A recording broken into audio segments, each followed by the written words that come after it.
Welkom by hierdie voorlesing van Sterre is vir altyd, die eerste in die reeks oor die Barnard meisies. Geskryf en voorgeles deur Sofia Kap, uitgegee deur Boekdiva Uitgewers. Hoofstuk 15.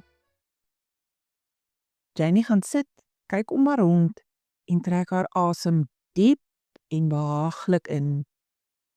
Wat 'n wonderlike, heerlike, gesellige plek. Anders as die tipiese Paryse restaurante wat sy op haar gedwaal deur die stad gesien het, is hierdie een in 'n kelder. Die onopvallende ingang sit in 'n klein systraat en niks van die klein portaaltjie bo sal 'n mens laat dink dat enigiets noemenswaardig daar gebeur nie. Maar sodra 'n mens met die krakende houttrap na die kelder toe afstap, gaan 'n heel ander wêreld oop. 'n besige, gesellige geroesemoes van lagende klante en skarrelende kelners wat gelaaide skinkborde bokant hulle skouers op hulle handpalms balanseer en drankbestellings in die rigting van die kroeg in die oorkantste hoek skree. Donker houtbeskot bedek die mure en groot spieëls weerkaats die warm lig van die antieke koperkandelare.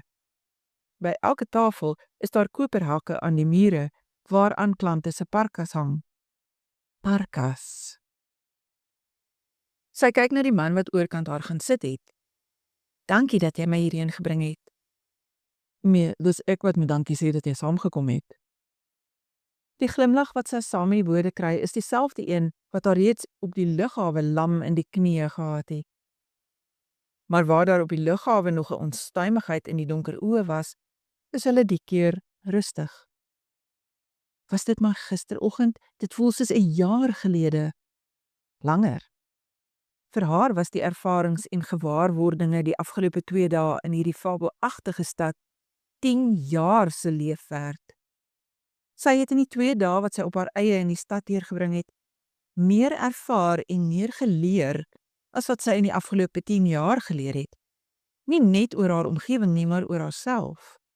Dat sy dinge op haar eie kan uitpluis en regkry, dat mens kan verdwaal en self weer jou wegvind, dat daar vreugde is in 'n mens se eie geselskap, dat ervarings vol en ryk kan wees, al is daar niemand wat dit saam met jou ervaar nie. Dis 'n mylpaal wat sy nie gedink het vir haar haalbaar is nie. Haar lewe lank was daar iemand wat na haar omgesien het. Haar ouers, haar susters, een of ander man wat veronderstel was om by hulle oor te neem. Vir die eerste keer moet sy op haar eie regkom. So skrikwekkend as wat die gedagte aanvanklik was, so bevrydend was dit om te besef dat sy op haar eie voete kan staan. Amper 28 en sy hoef nie meer gered te word nie. Maar hoe goed Parys ook al vir haar was, sy kan aanvoel dat hierdie man nog meer uit die 2 dae gekry het as sy. Iets aan hom het handomkeer verander. Iets in hom. Wat dit is, kan sy nog nie uitpleis nie, maar die omgekrapte, sardoniese vreemdeling wat sy op die lughawe gesien het, is weg. Die man in sy plek is rustig, amper vredig. Daar is 'n berusting aan hom, asof hy 'n las neergesit het en vir die eerste keer in jare vrylik kan asemhaal. Sy sou graag wou weet wat dit is, sodat sy die oomblik met hom kan deel, maar weet uit ondervinding met haar eie pa dat sulke geslote manne praat wanneer hulle praat, nie wanneer daar aan hulle gekarring word om te praat nie. Die kelner daag op met 'n mandjie brood en 'n groot swart bord waarop die dag se disse met wit kruit neergeskryf is. Die gesprek is in Frans en sy kan net elke 10de woord verstaan. "Waarvoor is jy lus?" vra Max en begin die spyskaart vir haar vertaal. Sy herken die name van tradisionele Franse geregte: raclette, piselle picardie, cassoulet, blanquette de veau, en sy luister met genot na die mooi stem en die melodieuse Frans. Toe hy dwars deur alles is, grin ek sy vir hom. "Jy kan my mos nie met die dop provinsal hiernatoe loop en dan verwag ek moet iets anders bestel nie." "Ek het gehoop jy gaan dit kies, dit is verruklik." Sy is seker dit is. 'n Hele paar van die mense om hulle het dieselfde dis bestel en sy kan aan hulle reaksie sien hoe hulle dit geniet. Hoe langer sy hier sit, hoe meer twyfel sy dat sy dit eers sal proe. Hierdie hele aand is soos iets uit 'n droom of 'n storieboek. Vandat hy by die woonstal opgedaag het met die blomme in sy hande en daardie warmte in sy oë, is dit al asof sy wil sweef. Dit was 'n magiese oomblik toe hy daar in die deur gestaan het en die delikate blommetjies woordeloos na haar uitgehou het. Enige ander blomme sou haar nie so geraak het nie. Rose sou sy kon ontvang met 'n waarderende glimlag, of lelies of irisse of enige van die ander gemengde ruikers wat by elke blommewinkel in die stad te koop is. Dit sou 'n gepaste gebaar gewees het vir die ontluikende warmte tussen hulle en vir die aanbod om haar ruimte met hom te deel. Die lelietjies van die dale was iets totaal anders. Sy was vir lang sekondes ademloos en moes vinnig wegdraai om haar reaksie te verdoesel. Hoekom dit haar so geraak het, kan sy nie sê nie, maar dit het. Dalk was dit omdat dit ongewoon is en dit moeite moes gekos het om dit uit te soek. Dalk was dit die manier waarop hy dit vasgehou en oorhandig het, met soveel sorg dat die fyn klokkies nie skade kry nie. Dalk was dit die afwagting in die donker oë en die skielike onsekerheid dat sy die blomme sou waardeer wat haar heeltemal week gehad het. In daardie oomblik was hy nie die gesofistikeerde sakeman wat die wêreld ken nie. Hy was 'n skugter hoërskoolseun wat onseker was of sy geskenk aanvaar gaan word. Dis te gou dat sy nou reeds kan uitpleis wat in haar gebeur het. Daarvoor het sy tyd nodig. Sy weet net dat sy hier sit en voel asof elke oomblik, elke woord, elke blik, elke waarneming deel is van 'n heel ander werklikheid. Dis nie Janie Barnard wat hier sit en toe kyk hoe die donkerrooi wyn in die glase kolk nie. Dis nie die vaal middelste Barnard suster wat oorkant hierdie uitsonderlike man sit en hom dophou terwyl hy die brood oopbreek met bottersmeer en vir haar aangee nie. Dis nie die vrou wat sy ken wat in die spieël oorkant haar sit en lyk asof daar lig uit haar straal nie. Sy neem die brood by hom, byt, kou. Dis presies soos wat sy verwag het. Haar mond weet die brood is heerlik, maar haar kop kan dit nie registreer nie. Al waarvan sy bewus is die hitte in die oë, die sagtheid om die mond, die grasie van die hande wat nog 'n stukkie brood smeer. Wat het jy vandag gedoen? Weer rondgeloop? Sy moet konsentreer om te begryp wat hy gevra het. Ek was by die Louvre. Vertel my daarvan, hoor sy deur die waas. Wat het jy daar gesien? Dit laat haar frons. Hoekom? Jy was mos al daar. Ja, maar jy kyk anders na goed. Ek wil weet hoe jy dit ervaar het. Sy dink 'n bietjie. Dis moeilik om dit te beskryf. Ek dink die gepaste woord daarvoor is groots. Dis groot, dis magnifiek en dis oorweldigend. Dis waar, maar as jy kon kies, wat was vir jou die hoogtepunt? Moet ek net een kies? Dis nie moontlik nie. Die hele plek is een hoogtepunt op die ander. Maar okay, as ek moet, miskien Abigail se lappiesoor, Hammurabi se stele, die windjie op Pierre de Navarre se tombe en Vermeer se vrou met die skaal.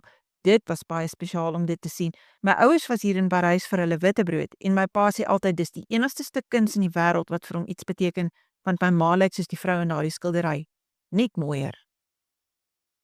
Sy sit so, nog 'n keer oorweldig deur die indrukke van die dag, toe sy hom hoor vra. Wat van die Mona Lisa?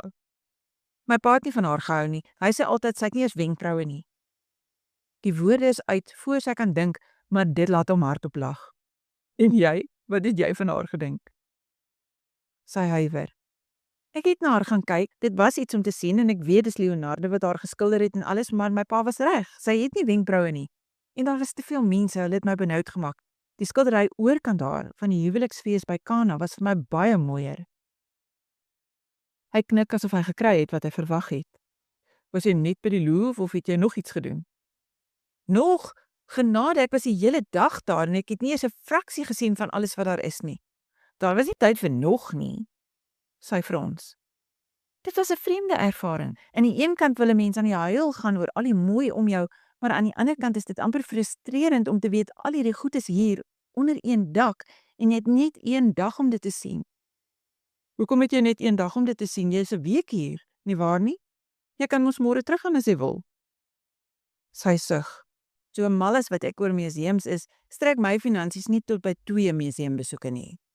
Bovendien, ek vermoed ek gaan nie alles in die Louvre sien nie, al gaan ek elke dag vir die res van die week soontoe.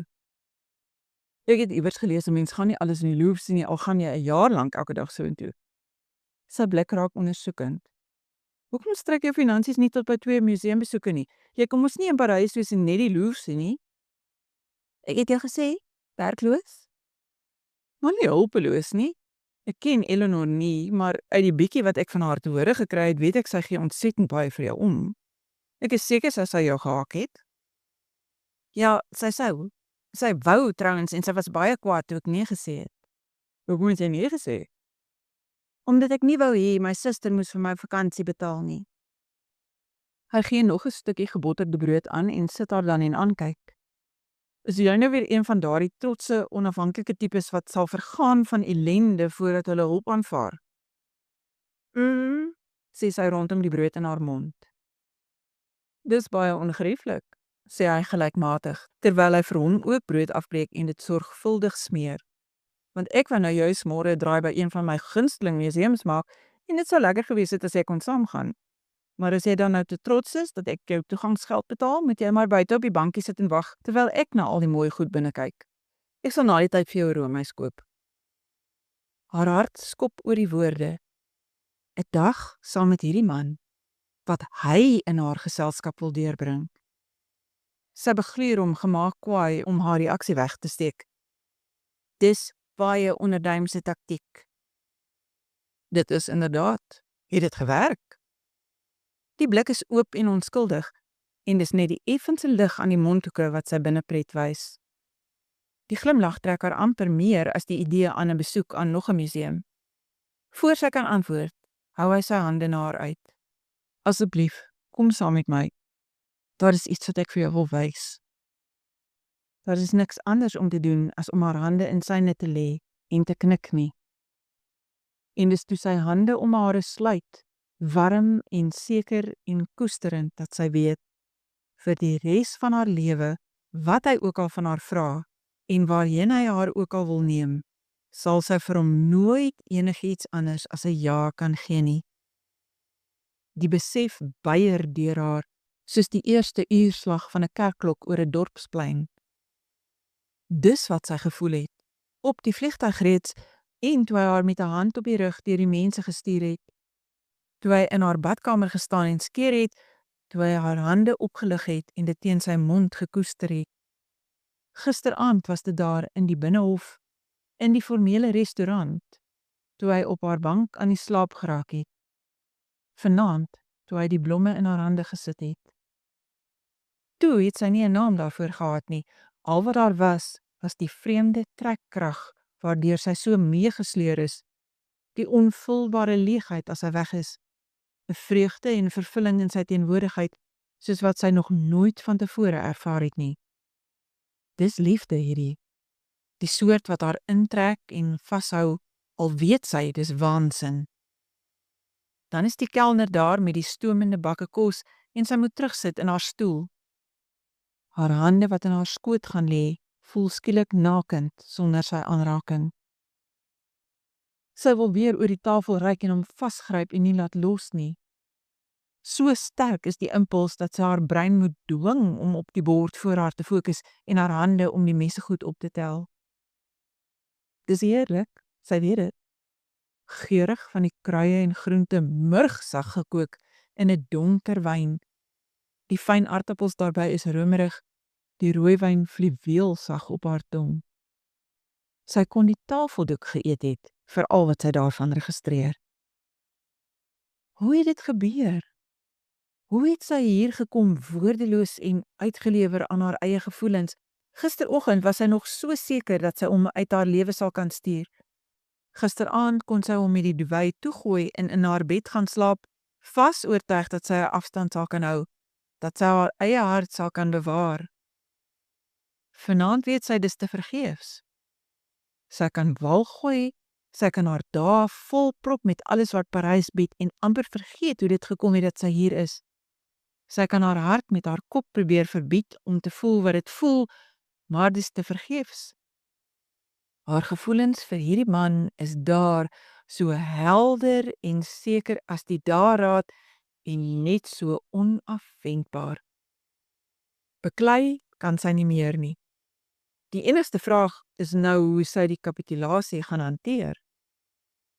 Sy tel die wyn op, sluk diep. Miskien moet sy dit benader soos wat 'n mens Parys benader, met die wete dat daar baie meer is as wat 'n mens in 'n week sal kan leer ken, maar dat jy eerder elke uur van die week uitkoop as om jou te verknies oor wat jy misloop. Met hom kan sy haar ook laat meesleur deur elke ervaring, elke kosbare, sielsverkwikkende belewenis en die tyd sal met hom uitkoop sonder om haar te loop en verknies oor wat sy in die toekoms sal moet misloop. Al wat sy wel sal moet doen is om te onthou dat haar besoek aan Parys, net soos haar tyd saam met hom, 'n sprokie is. In die realiteit moes hy bloot 'n bevoeterde vreemdeling gebly het en sy 'n onbeholpe klats wat nie 'n boyfriend kan hou nie, al betaal sy hom. Dat sy meer van Max te siene gekry het as die bevoetering en dat sy vir hom meer kon word as 'n klats, verander nie die feit dat hulle niks deel nie. Parys, hierdie stad met al sy styl en kuns en lieflikheid, behoort aan hom. Dis waar hy hoort, dis waar hy pas. Parys is sy realiteit. Parys is haar sprokie. Aan die einde van die week is haar sprokie verby en moet sy teruggaan na die lewe wat sy vir haarself kon maak, 'n doodgewone een wat niks te doen het met kuns en verruklike kos en fluweelsagte wyn en donker oë en die silwer lig op die Seine nie. Dat sy lang trane gaan huil wanneer die afskeid kom, is nie ultimate nie, maar sy sal die trane hanteer wanneer die tyd daarvoor aanbreek. Nou is sy hier en nou is die sprokie te boeiend om neer te sit, om haarself die vreugde daarvan te ontsê, net omdat sy nie 'n sprokie haar werklikheid kan maak nie, is mos onsinnig en onnoosel. Was daar ooit enige ander uitkoms? Was die 24 uur wat sy haar teen hierdie man gestaal het, wysheid? Of was dit 'n vermorsing van 24 kosbare uur waarin sy hom kon gehad het? Was dit nog 24 uur wat sy sou kon bære, soos 'n kosbare kleinoot onder glas en sagte lig, en sou kon uithaal om te onthou dat sy een keer in haar lewe die aandag gehad het van 'n man wat die term waardig is? En daardie sug het die Franse tweede gekom teen jou ma? Sy glimlag, al weet sy hy sal kan sien dis effe onderste bo. Dis 'n onbillike vergelyking, niemand kan by my ma kers vashou nie. Nie omdat haar kos noodwendig beter is nie, maar omdat dit sy is wat dit maak en ek dit aan haar tafel eet. Klein fronsie asof hy die verandering in haar gemoedstemming aangevoel het. Jy is skielik stil, is alles oukei? Hy hou sy hande oor die tafel uit en sonder enige huiwering lê sy hare weer daarin. Dieselfde warmte, dieselfde koestering. Alles is doodreg, dankie. Is jy lus vir nagereg? Jy het nou al profiterol probeer, wat van crepes het? Jy moet dit darm proe. Sy skud haar kop. Nog wyn? Koffie? Cognac? Wel, dan het die redes waarom ek hierdie ete kon uittrek nou amptelik opgedroog. Sy haal diep asem, trek haar hande uit syne en lig haar ken. Gaaf, kom ons gaan huis toe. Hy het sy hand uitgesteek om sy beursie uit sy jassak te haal, maar haar woorde laat hom terugruk. 'n Oomblik lank is die donker blik stip op haar, asof hy probeer pyl wat in haar kop aangaan. Maar net 'n oomblik, want die volgende blits daar iets in die oë. Dis soos 'n weerligstraal op ysterklip, dit slaan hard en verwoestend met voorbehoude wat soos gebreekte klippers in alle rigtings spat en die aarde wat onder die impak daarvan bewe. Sy sien die groot borskas styg en val, sien hoe hy sluk. Janie, maar sy skud haar kop, staan op om haar parka van die haak af te haal en beduie in die rigting van die trappe. Betaal, ek kry jou bo. Hulle stap deur die donker strate, blink in die maanlig, sonder om te praat. Lê die rit met die metro terug huis toe in stilte af. Terwyl hulle huis toe loop, deur die houtdeur wat hy vir haar oopstoot, deur die donker binnehof, is hulle stil. Dis asof albei besef dat die smeeling tussen hulle te plofbaar is om nog enigiets daarby te voeg.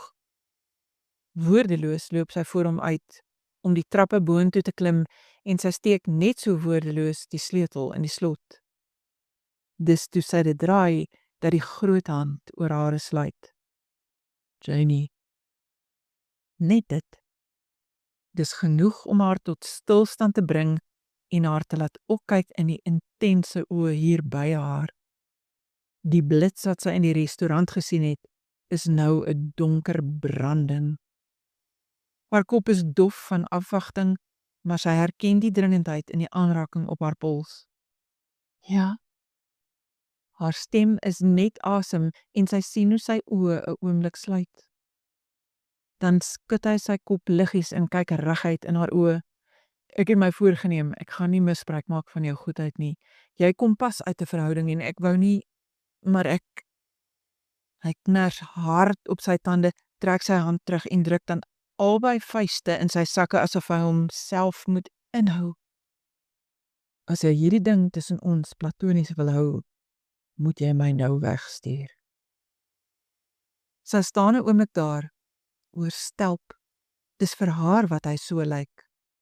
Op die radar van sy lewe gaan sy waarskynlik net 'n blip wees en hy sal na hierdie week wegstap en vergeet van die gewone woonstel in die gewone voorstad wat hy met 'n gewone meisie gedeel het. Maar vanaand is daar die wilde branding in sy oë, die ruk van sy asem, die spanning in sy kaak soos wat hy homself moet beheer. Vir haar.